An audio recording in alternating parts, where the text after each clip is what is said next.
प्रत्येक माणसाला जन्म आहे आणि मरण आहे, प्रत्येकाला जावंच लागतं. परंतु एक महाराष्ट्रातला अत्यंत धडाडीचा नेता, एक धडाडीचा कार्यकर्ता, सर्वसामान्य माणसाला बरोबर घेऊन जाणारा महाराष्ट्राचे उपमुख्यमंत्री अजितदादा पवार यांचं दुःखद निधनाची बातमी अत्यंत धक्कादायक आहे.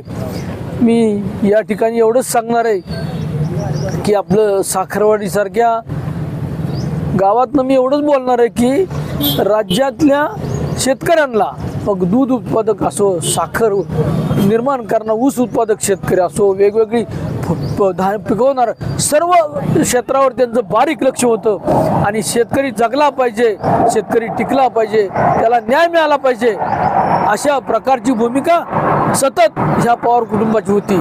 तुम्ही आठवा, 74,000 कोटी रुपये जेव्हा माफ झाले तेव्हा आपली सोसायटी बाहेर निघाल्या, संकटातनं शेतकरी बाहेर निघाला. राजकारण होतं, येतं जातं, गटबाजी असते. आता इथं सगळेच लोक आहेत. पक्षीय बाजूला ठेवा, पक्षीय बाजूला ठेवा, आपण सगळे एकत्रच असतो, तेवढ्यापुरता निवडणूक असतात.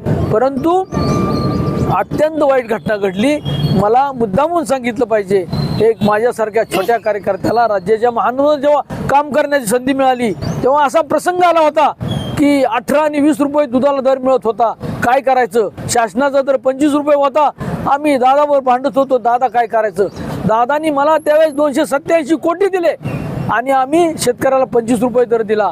आम्हाला महानंदला ही टेका का मिळाला? केवळ दादा होते म्हणून मिळाला. पुन्हा आम्ही अडचणीत आलो, पुन्हा दादांनी मला 70 कोटी रुपये अनुदान स्वरूपात दिले.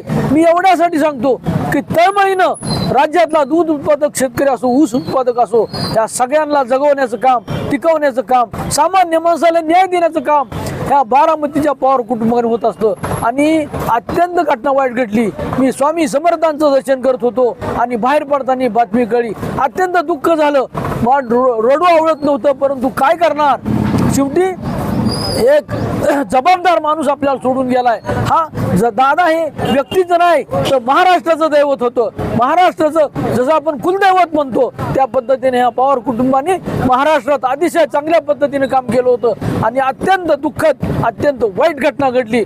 तुम्ही आठवा, जेव्हा जेव्हा प्रसंग येत होता, जेव्हा जेव्हा साखर कारखान्यावर प्रसंग आला तरी दादा उभे राहत होते. मग तो साखरवाडीचा असो, अगर महाराष्ट्रातला असो, शेतकऱ्याला जगवण्याचं काम, सामान्य माणसाला न्याय देण्याचं काम दादांनी केलं. आणि अत्यंत वाईट घटना घडली. त्यांच्या दुःखात सहभाग होण्यासाठी आपण सर्वजण आलात. त्यांना मी या ठिकाणी आपणा सर्वांच्या वतीनं, राज्याच्या महानंदाच्या वतीनं, राज्यातल्या साखर धंद्याच्या वतीनं, दूध संघाच्या वतीनं भावपूर्ण श्रद्धांजली अर्पण करतो. आणि एवढंच सांगतो की असा नेता परत होणे नाही. अशा प्रकारचा मोठा माणूस जन्माला येणं कठीण आहे, एवढंच मी सांगतो. आणि अत्यंत वाईट घटना, महाराष्ट्रवाल्याला अत्यंत वाईट संकट आहे, एवढं सांगून मी थांबतो.